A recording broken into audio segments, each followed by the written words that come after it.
Hi students, welcome back to my channel MD happy. Radhe Radheya. Karnataka ಸರ್ಕಾರ ಶಾಲಾ ಶಿಕ್ಷಣ ಇಲಾಖೆ ಪದವಿ ಪೂರ್ವ ಪಾಠ ಆಧಾರಿತ ಮೌಲ್ಯಾಂಕನ LB 2027 ಮಾದರಿ ಪ್ರಶ್ನೆ ಪತ್ರಿಕೆ ಘಟಕ ಪರೀಕ್ಷೆ 3 ಮಂಡಳಿಯವರು ಜುಲೈ ತಿಂಗಳ ಒಂದು ಕೊನೆಯ ವಾರದಲ್ಲಿ ಈ ಒಂದು ಕೊನೆಯ ವಾರದಲ್ಲಿ ಕೇಳಿರುವಂತಹ ಪ್ರಥಮ PUC ಜಾಗತಿಕ ಇತಿಹಾಸದ ಮೇಲೆ ನಿಮಗೆ ಕೊನೆಯ ಮತ್ತು ಈ ಒಂದು ಕಿರು ಪರೀಕ್ಷೆಗೆ ಬೇಕಾಗಿರುವಂಥ ಎಲ್ಲ ಘಟಕಗಳ ಮೇಲೆ ಕೇಳಿರುವಂತಹ ಆಲ್ರೆಡಿ ನಾನು ಕ್ವಶನ್ ಪೇಪರ್ಗಳನ್ನು ಆಲ್ರೆಡಿ ಬಿಟ್ಟಿದ್ದೀನಿ. ಸೊ ಅದರ ಜೊತೆಗೆ ಇದು ಒಂದು ಕೊನೆಯ ಈ ಒಂದು ಜುಲೈ ತಿಂಗಳ ಒಂದು ಅಂತ್ಯದಲ್ಲಿ ಬರುವಂಥದ್ದು. ಇಲ್ಲಿ ನಿಮಗೆ ಗ್ರೀಕ್ ನಗರ ರಾಜ್ಯಗಳು ಸಾಂಸ್ಕೃತಿಕ ಕೊಡುಗೆಗಳು ಮತ್ತು ರೋಮನ್ ಗಣರಾಜ್ಯಗಳು ಅವರ ಸಾಂಸ್ಕೃತಿಕ ಕೊಡುಗೆಗಳು ಈ ಎರಡು ಅಧ್ಯಾಯದ ಮೇಲೆ ಕೇಳಿರುವಂತಹ ಪ್ರಮುಖ ಒಂದು ಘಟಕ ಪರೀಕ್ಷೆ ಇದಾಗಿದೆ. ಸೊ ಆತ್ಮೀಯ ಪ್ರಥಮ PUC ವಿದ್ಯಾರ್ಥಿಗಳೇ, ನಿಮಗೆ ಈ ಒಂದು ಕಿರು ಪರೀಕ್ಷೆಗೆ ಬೇಕಾಗಿರುವಂಥ ಮಾಹಿತಿಯನ್ನು ಕಮೆಂಟ್ ಮಾಡ್ತಾಯಿದ್ರು ವಿದ್ಯಾರ್ಥಿಗಳೆಲ್ಲ. ಸೊ ದಯವಿಟ್ಟು ಆದಷ್ಟು ಬೇಗನೆ ನಿಮಗೆ ಎಲ್ಲ ಸಬ್ಜೆಕ್ಟ್ಗಳನ್ನು ತೆಗೆದುಕೊಂಡು ಬರ್ತೀನಿ. ಸೊ ನಮ್ಮ ಚಾನಲ್ ಜೊತೆ ಹೀಗೆ ಇರಿ ಅಂತ ಹೇಳ್ತೀನಿ. ನಮ್ಮದು ಸಣ್ಣ ರಿಕ್ವೆಸ್ಟು, ಕೇವಲ ವಿಡಿಯೋಗಳನ್ನು ನೋಡ್ತಾ ಇದ್ದೀರಿ ಅಷ್ಟೇ, ಆದರೆ ಸಬ್ಸ್ಕ್ರೈಬ್ ಆಗ್ತಾಯಿಲ್ಲ. ದಯವಿಟ್ಟು ನನ್ನದೊಂದು ಸಣ್ಣ ನಿಮ್ಮ ಕಡೆ ಒಂದು ರಿಕ್ವೆಸ್ಟ್ ಏನಪ್ಪ ಅಂತಂದರೆ, ದಯವಿಟ್ಟು ನಮ್ಮ ಚಾನಲ್ ಸಬ್ಸ್ಕ್ರೈಬ್ ಮಾಡಿ. ನೀವು ಮಾಡುವಂಥ ಸಬ್ಸ್ಕ್ರೈಬಿಂದ ನನಗೆ ಭಾಳಷ್ಟು ಬೆಂಬಲ ಸಿಗುವಂತಾಗ್ತದೆ ಅಂತ ಹೇಳ್ತಾ ಬನ್ನಿ. ಪ್ರಜಾಪ್ರಭುತ್ವ ಅಭಿವೃದ್ಧಿಯಾದ ಗ್ರೀಕ್ ನಗರ ರಾಜ್ಯ ಅಂತೇಳಿ ಒಂದು ಪ್ರಶ್ನೆಯನ್ನು ಇಲ್ಲಿ ಕೇಳಿದ್ದಾರೆ ಬಹು ಆಯ್ಕೆಯಲ್ಲಿ.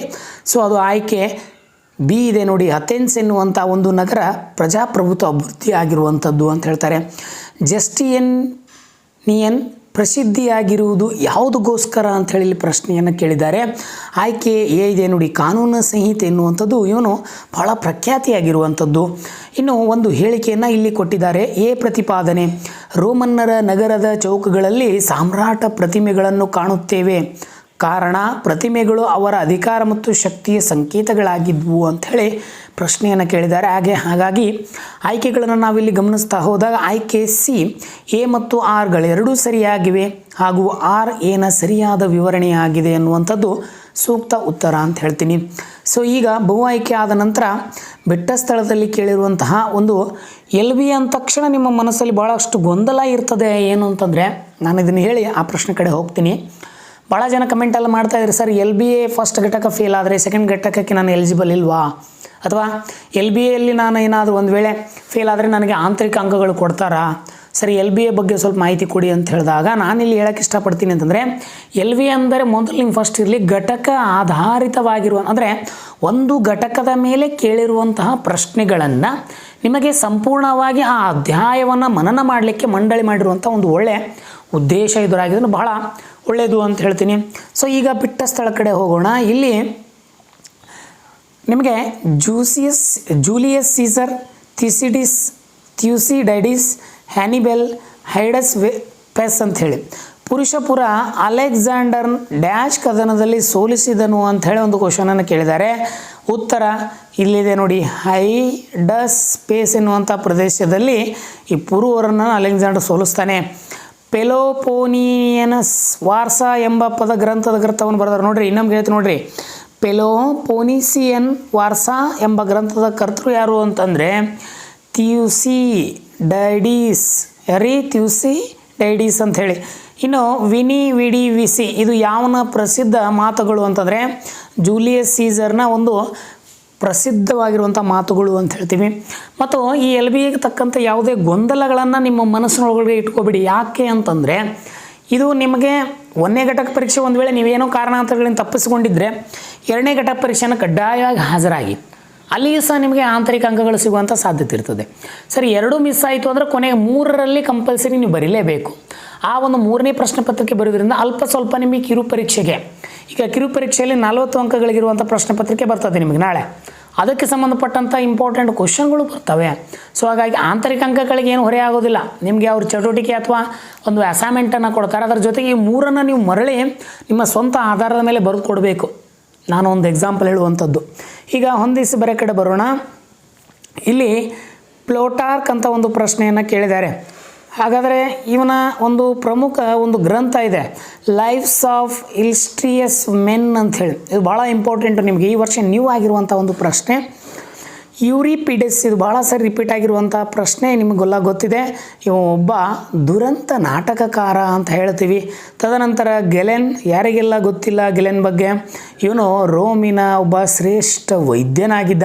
ಹಾಗಾದರೆ ಕಮೆಂಟ್ ಮೂಲಕ ನಂಗೆ ತಿಳಿಸಿ, ಗುಪ್ತರ ಕಾಲದಲ್ಲಿ ಮತ್ತು ಈ ಒಂದು ಮೌರ್ಯರ ಕಾಲದಲ್ಲಿ ಶ್ರೇಷ್ಠ ವೈದ್ಯ ಯಾರಾಗಿದ್ದರು ಅಂತೇಳಿ ಗೊತ್ತಿದ್ರೆ ಕಮೆಂಟಲ್ಲಿ ತಪ್ಪದೆ ಕಮೆಂಟ್ ಮಾಡಿ ಅಂತ ಹೇಳ್ತೀನಿ.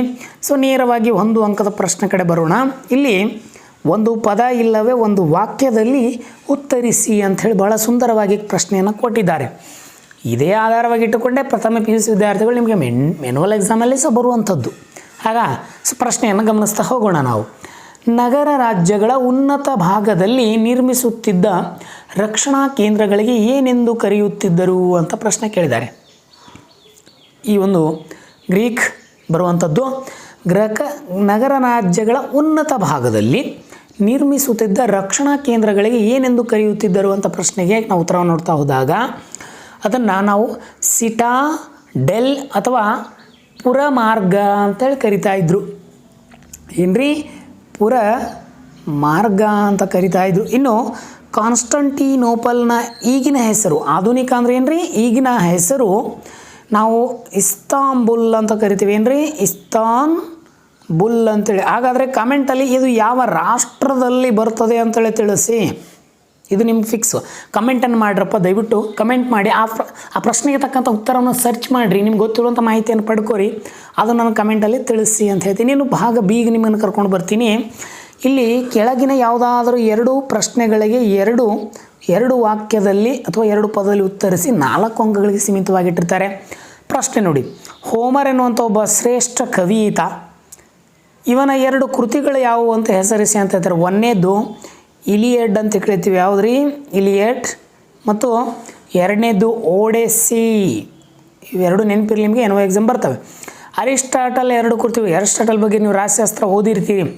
ಅಲ್ಲಿ ಅವರ ದಿ ಪೊಲಿಟಿಕ್ಸ್ ಅಂತ ಬರ್ತದೆ. ಯಾವುದ್ರಿ ದಿ ಪೊಲಿಟಿಕ್ಸ್. ಇನ್ನೊಂದು ಬರ್ತದೆ, ಇನ್ನೊಂದು ಯಾವುದು ದ ಹಿಸ್ಟ್ರಿ ಆಫ್ ಆ್ಯನಿಮಲ್ಸ್ ಅಂತೇಳಿ. ಯಾವುದ್ರಿ ಆ್ಯನಿಮಲ್ಸ್. ಇನ್ನು ಅಕ್ಟಿಯಮ್ ಕದನ ಯಾರ್ಯಾರ ನಡುವೆ ನಡೀತದೆ ಅಂತಂದರೆ ಅಕ್ಟಿಯಮ್ ಕದನ ಎನ್ನುವಂಥದ್ದು ಮಾರ್ಕ್ ಆ್ಯಂಟೋನಿ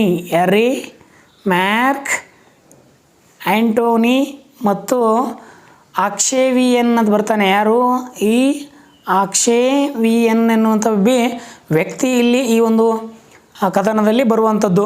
ಸೊ ನಿಮ್ಗೆ ಭಾಳ ಸರಿ ಈ ಪ್ರಶ್ನೆ ರಿಪೀಟೆಡ್ ಆಗಿರುವಂಥದ್ದು, ಸ್ವಲ್ಪ ನಮ್ಮ ಗಮನದಲ್ಲಿರಲಿ. ಇನ್ನೊಂದು ಪ್ರಶ್ನೆಯನ್ನು ನಿಮ್ಗೆ ಇಲ್ಲಿ ಕೇಳಿದ್ದಾರೆ, ಭಾಳ ಸುಂದರವಾಗಿರುವಂಥ ಪ್ರಶ್ನೆ. ಜೆಂಟಿಯಮ್ ಎಂದರೇನು ಅಂತ ಒಂದು ಪ್ರಶ್ನೆಯನ್ನು ಕೇಳ್ತಾರೆ. ಮೂಲತಃ ರೋಮ್ನಲ್ಲಿದ್ದ ವಿದೇಶಿಯರಿಗೆ ಹಾಗೂ ರೋಮನ್ ಪೌರತ್ವವಿಲ್ಲದೆ ರೋಮನ್ ಸಾಮ್ರಾಜ್ಯದಲ್ಲಿ ವಾಸಿಸುವವರಿಗೆ ಅನ್ವಯವಾಗುವ ಕಾನೂನುಗಳಿಗೆ ಜೆಂಟಿಯಮ್ ಅಂತೀವಿ. ಅಂದರೆ ಆಲ್ರೆಡಿ ನಾವೀಗ ಪೌರತ್ವ ಕಾಯ್ದೆ ಅಂತ ನಾವು ಸಂವಿಧಾನದಲ್ಲಿ ಕರಿತೀವಲ್ಲ, ಸೊ ಆ ರೀತಿಯಾಗಿರುವಂಥ ಒಂದು ಉದಾಹರಣೆಯನ್ನು ಇಲ್ಲಿ ಕೊಟ್ಟಿದ್ದಾರೆ. ಇನ್ನು ಭಾಗ ಸಿಗೆ ನಿಮ್ಮನ್ನು ಕರ್ಕೊಂಡು ಹೋಗ್ತೀನಿ. ಕೆಳಗಿನ ಯಾವುದಾದ್ರೂ ಒಂದು ಪ್ರಶ್ನೆಗೆ 15ರಿಂದ 20 ವಾಕ್ಯಗಳಲ್ಲಿ ಉತ್ತರಿಸಿ. 5 ಅಂಕದ ಪ್ರಶ್ನೆ ಇಲ್ಲಿದೆ. ಅಲೆಕ್ಸಾಂಡರ್ನ ಸಾಧನೆಗಳನ್ನು ವಿವರಿಸಿ. ಇದು ಕಡ್ಡಾಯ, ನಿಮಗೆ ಇಂಪಾರ್ಟೆಂಟು ಬಂದೇ ಬರ್ತದೆ. ಇನ್ನು ಜೂಲಿಯಸ್ ಸೀಸರ್ ಕುರಿತು ಬರೆಯಿರಿ. ಇದೂ ಇಂಪಾರ್ಟೆಂಟ್, ನಿಮಗೆ 5 ಅಂಕದಲ್ಲಿ ಬರುವಂಥ 2 ಪ್ರಶ್ನೆಗಳನ್ನು ಕೊಟ್ಟಿದ್ದಾರೆ, ಒಂದನ್ನು ಬರೀರಿ. ನೆಕ್ಸ್ಟು ಕೆಳಗಿನ ಯಾವುದಾದ್ರೂ ಒಂದು ಪ್ರಶ್ನೆಗೆ 30ರಿಂದ 40 ವಾಕ್ಯಗಳಲ್ಲಿ ಉತ್ತರಿಸಿ ಅಂತ ಹೇಳ್ತಾರೆ. 10 ಅಂಕದ ಒಂದು ಪ್ರಶ್ನೆ. ಇಲ್ಲಿ ಫಿಕ್ಸ್ ಆಗಿ ಮತ್ತು ಎನ್ಯುವಲ್ ಎಕ್ಸಾಮ್ ಬರುವಂಥ ಪ್ರಶ್ನೆ, ಗ್ರೀಕರ ಕೊಡುಗೆಗಳನ್ನು ವಿವರಿಸಿ. ಭಾಳ ಸಾರಿ ಕೇಳಿದ್ದಾರೆ. 2025ರಲ್ಲಿ ಈ ಪ್ರಶ್ನೆ ಬಂದು ಹೋಗಿರುವಂಥದ್ದು. ಆಗಸ್ಟ್ ಸೀಸರ್ನ ಜೀವನ ಮತ್ತು ಸಾಧನೆಗಳು. ಇವ ಇತಿಹಾಸದಲ್ಲಿ ದೊಡ್ಡ ಮೈಲುಗಲ್ಲನ್ನು ಹಾಕಿದ್ದಾನೆ, ಅವನ ಬಗ್ಗೆಯೂ ಸಹ ಇಲ್ಲಿ ಕೇಳಿರುವಂಥದ್ದು. ಸೊ ಆತ್ಮೀಯ ಪ್ರಥಮ PUC ವಿದ್ಯಾರ್ಥಿಗಳೇ, ಈ ಒಂದು ಪ್ರಶ್ನೆ ಪತ್ರಿಕೆ ನಿಮಗೆ ಹೇಗೆ ಅನ್ನಿಸ್ತು ಅಂತೇಳಿ ತಪ್ಪದೆ ಕಮೆಂಟ್ ಮೂಲಕ ತಿಳಿಸಿ ಅಂತ ಹೇಳ್ತಾ, ಸೊ ವಿಡಿಯೋ ಲೈಕ್ ಆದರೆ ಒಂದು ಲೈಕ್ ಕೊಡಿ. ನಿಮ್ಮ ಸ್ನೇಹಿತರಿಗೆ ವಿಡಿಯೋಗಳನ್ನು ತಪ್ಪದೇ ಶೇರ್ ಮಾಡಿ. ಈ ಪ್ರಶ್ನೆ ಪತ್ರಿಕೆಗಳನ್ನು ನಿಮ್ಮ ಶಿಕ್ಷಕರು ಸಹ ಕೂಡ ಹಂಚ್ಕೋರಿ ಅಂತ ಹೇಳ್ತೀನಿ. ಸೊ ಇಷ್ಟ ಆದರೆ ನಮ್ಮ ಕಮೆಂಟ್ ಬಾಕ್ಸಲ್ಲಿ ರಾಧೆ ರಾಧೆ ಅಂತ ಟೈಪ್ ಮಾಡಿ ಅಂತ ವಿಡಿಯೋನಲ್ಲಿ ಕೊನೆಗೊಳಿಸ್ತೀನಿ. ಸೊ ಎಲ್ಲರಿಗೂ ಧನ್ಯವಾದಗಳು. ರಾಧೆ ರಾಧೇಯ.